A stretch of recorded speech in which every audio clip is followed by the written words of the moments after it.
అందరికీ నమస్కారం. ఒక 7-8 సంవత్సరాల తర్వాత నాకు కిక్కినిచ్చిన సినిమా ఈ లిటిల్ హార్ట్స్.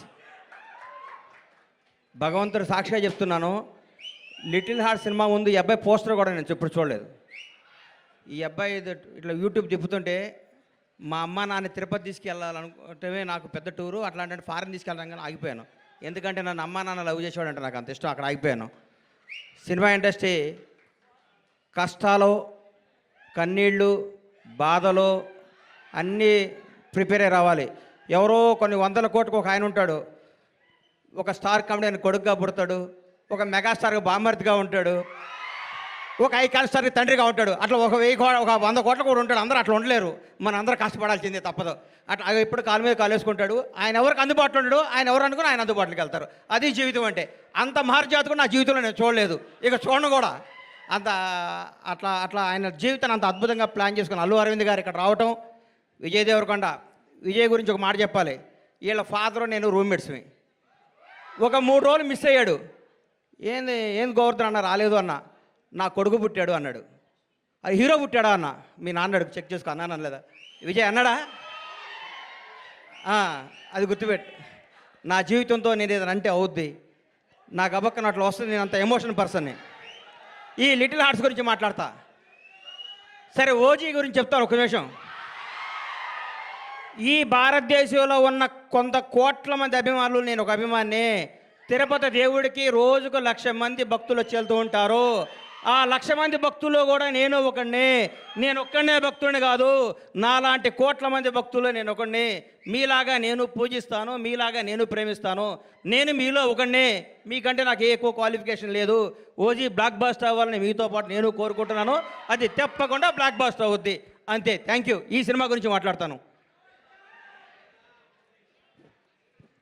చిన్న సినిమా చచ్చిపోయింది, మా ప్రస్థానంలో అంత్యక్రియలు చేద్దాం అనుకుంటున్న తెలుగు ఇండస్ట్రీలో కథతో తీస్తే సినిమా హిట్ అవుద్ది, బడ్జెట్తో కాదు నిరూపించింది లిటిల్ హార్ట్స్. 2.5 కోట్లతో సినిమా తీశారంటారు. ఇప్పుడే నితిన్నను మన సాయిని అడిగాను, ఎంత బడ్జెట్ ఎల్గాట్ చేశారని. 2.5 కోట్లు అన్నారు. ఒక పెద్ద సినిమా షెడ్యూల్ వేసుకొని 3 రోజులు షూటింగ్ క్యాన్సిల్ అయితే 2.5 కోట్లు అవుతున్నాయి. ఈ రోజుల్లో 2.5 కోట్లతో 50 కోట్లు కలెక్ట్ చేసే సినిమా తీశారంటే hats off to Little Hearts team. మిమ్మల్ని చూసుకొని పెద్ద పెద్ద దర్శకులు, నిర్మాతలు ఇంగ్లీష్ నాటాడు సిగ్గుతో తలంచుకోవాల్సిన రోజు తీసుకొచ్చారు మీరు ఇండస్ట్రీకి.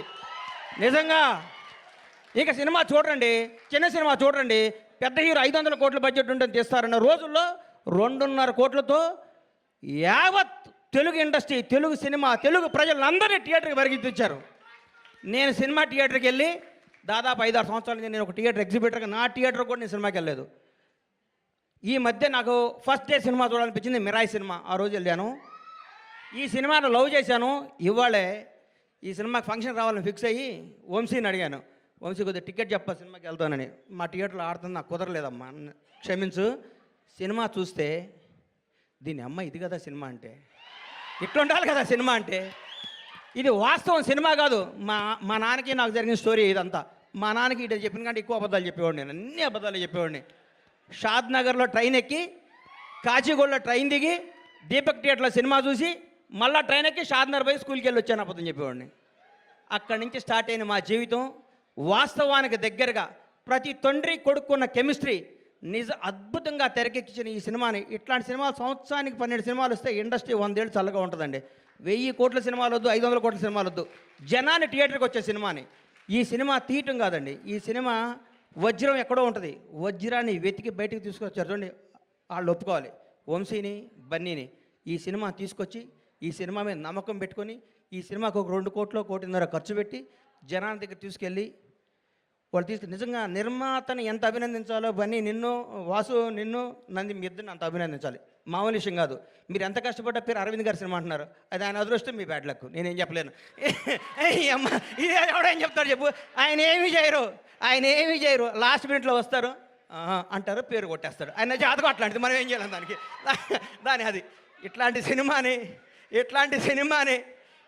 సినిమాని ఈటీవీ విన్ మహానుభావుడు, గౌరవనీయులు రామోజీరావు గారు ఏ బ్రహ్మముహూర్తాన ఈటీవీ సంస్థని, ఈనాడు స్టూడియోని, రామోజీ ఉషా కిరణ్ మూవీస్ని స్థాపించారు. కానీ ఎంతమంది గొప్ప నటుల్ని మౌన పోరాటం దగ్గర నుంచి మయూరి సినిమా దగ్గర నుంచి ప్రతిఘటన సినిమా దగ్గర నుంచి ఒక 25 ఏళ్ల ముందు నువ్వే కావాలి సినిమా దగ్గర నుంచి కొత్త టాలెంట్లని కొత్త భక్తుల్ని పరిచయం చేస్తూ ముందుకు తీసుకెళ్తూ ఎంతోమందికి జీవనోపాధి కల్పించిన రామోజీరావు గారికి హృదయపూర్వకంగా దివిలో ఉన్న రామోజీరావు గారికి మనస్ఫూర్తిగా శిరస్సు వంచి నమస్కారం చేస్తున్నాను.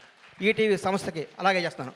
కొత్త కాళ్ళని ఎంకరేజ్ చేస్తూ కొత్త క్రీమ్ని బయటికి లాగి అందరు టీం అంతా చేసినాక లాస్ట్ మినిట్లో వచ్చి నవ్వుతూ అని అరవింద్ గారు కూడా ఈ సందర్భంగా కృతజ్ఞత తెలియజేస్తున్నాను. నవ్వకండి సార్, వాస్తవం సార్. మీ షర్టు నలగదు, మీ మనసు నలగదు, మీ హెయిర్ స్టైల్ మాలదు, మీరు మాత్రం డబ్బు సంపాదిస్తుంటారు. అది మీ అదృష్టం, దానికి ఎవడం చేయలేడు. ఇలాంటి సినిమాలు తీసిన మౌళి నీకు మాట చెప్తున్నానమ్మా, ఈ 20 రోజులు జరిగిందంతా అబద్ధం, ఒక కల్పన, ఒక 3D అనుకో, కళ్ళజోడిది. ఈ సినిమా రిలీజ్ ముందు రోజు నువ్వు ఉన్న స్టేటస్ మీదే ఉండు. నేను అలాంటి నీ దగ్గరికి వస్తారు, మౌళి గారు మీరు 6 అడుగులు హైట్ ఉన్నారండి, మీ ముందు విజయ్ దేవరకొండ మహేష్ బాబు ఏం పనికి వస్తారని అంటారు. అవన్నీ నమ్మకోకు. నువ్వు ఒక చంద్రమోహన్ లాగా ఇండస్ట్రీని వేలాలని కోరుకుంటున్నా. గ్రేట్ లెజెండరీ యాక్టర్ చంద్రమోహన్ గారు ఏమి సినిమాలు తీశారు, చచ్చిపోయేదాకా యాక్ట్ చేశాడు. అది వాస్తవాన్ని నమ్మమ్మ. మీ ఎవరు వయసు మీది గాజువాక, మీ గాజువాక బేస్ని మర్చిపోకు. ఈ ఫిలిం నగరు, ఈ సినిమా, ఈ ట్వీట్లు, ఈ ఫోటోలు, ఈ పొగడ్తలు, ఇదంతా అబద్ధం. ఇంటికి వెళ్ళావా నువ్వు వాస్తవానికి వెళ్ళిపో. నేను రోజు ఇంటికి వెళ్ళి నా షాద్నగర్ కోళ్ళ ఫారం గుర్తించుకుంటా, లేకపోతే వీళ్ళు మన బతకనీరు. ఇక్కడ ఈ మాఫియా మన బతకనీదు. ఈ మాఫియాకి దూరంగా ఉండాలంటే మనం బేస్ మీద ఉండాలి. తప్పకుండా ఎవడు బాగుంటే అబ్బబ్బబ్బబ్బ ఎంత పొడుగుందా నీది అంటారు. నువ్వు నమ్మకో. నేను 5 అడుగుల హైటే ఉన్నాను, నేను మంచి నటుణ్ణి, నేను చంద్రమోహన్ లాగా ఉండాలి అనుకో. ఒకటి గుర్తుపెట్టుకో, నాకు ఒకటి గుర్తు బాగా. మెగాస్టార్ చిరంజీవి గారికి 1 year గ్యాప్ వచ్చింది. శ్రీకాంత్ అనే సినిమా పెళ్లి సంత తీసాడు అరవింద్ గారు, ఇండస్ట్రీ ఇటు కొట్టారు. అబ్బా శ్రీకాంత్ అని అయిపోయాడు, ఇక అది అన్నారు. ఒక స్టార్ను మనం ఏం చేయలేం. ఎవరో ఒక 100 కోట్లకు మెగాస్టార్ పుడతాడు. అట్లాంటి టచ్లో నువ్వు స్టారుగా, నువ్వు మంచి నటుడివి, నువ్వు మంచి నటుడిగా ఉండాలని మనస్ఫూర్తిగా కోరుకుంటున్నాను. నిన్ను విష్ చేస్తున్నాను, నిన్ను ఆశీర్వదిస్తున్నాను, నేను హెచ్చరిస్తున్నాను. ఈ పొగడతలో నమ్మకో. రౌడీ షర్ట్ ఇచ్చాడు, మహేష్ బాబు ట్వీట్ వేసాడు, బండ్లా గణేష్ అయ్యేసాడు, ఇవన్నీ అబద్ధాలు. ఇది నిన్ను బ్లెస్ చేయడానికి, నీకు విషయం చెప్పడానికి చేస్తారు.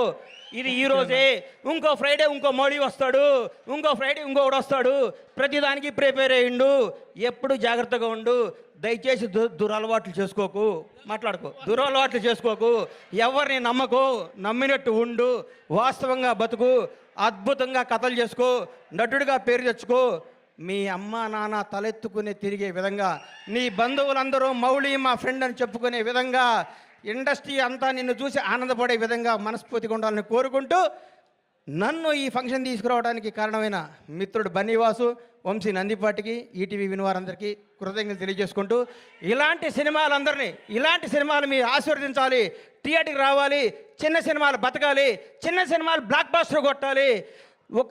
ఒక సినిమా 2 రోజులు షెడ్యూల్ వేస్ట్, ఒక సినిమాది సూపర్ హిట్ కొట్టిన సినిమా చూసి మనందరూ గర్వపడాలని కోరుకుంటూ సెలవు తీసుకుంటాను. థ్యాంక్ యూ అన్న ఒక్క నిమిషం. హిట్ కొట్టిన తర్వాత షర్ట్ మారుతుంది, ప్యాంట్ మారుతుంది, కానీ లోపల మౌలి అలాగే ఉంటాడు అన్న. అదే మారదు. Thank you. ఈ మాట నాకు ఇస్తున్నావు, ఇది వాస్తవం అమ్మా. వాస్తవం మీద బతికే లాంగ్లో బతాం. ఒకటి గుర్తుపెట్టుకో. ఒక హీరో గురించి చెప్తా నీకు. వాస్తవానికి దగ్గరగా ఉండే ప్రతిరోజు అల్లు అర్జున్తో నేను సినిమా తీసా. సాయంత్రం పడుకునే ముందు అనుకుంటాం, ఈ ప్రపంచంలో ఈ బన్నీకి నేను తప్ప ఎవడో క్లోజ్ కాదుకుంటాం. అల్లి మనకి సన్ రైజ్కి మళ్ళీ మారిపోతుంది పరిస్థితి. ఆ రోజు ఫ్రెష్గా చూస్తాడు. అల్లు అర్జున్లా బతుకు, టాలెంటే నమ్ము, టాలెంట్నే ఎంకరేజ్ చేయి. ఇక్కడ ఎవడో రిలేషన్ కాదు, నీ టాలెంటే నీ బంధువు, నీ టాలెంటే నీ success. All the best. Thank you.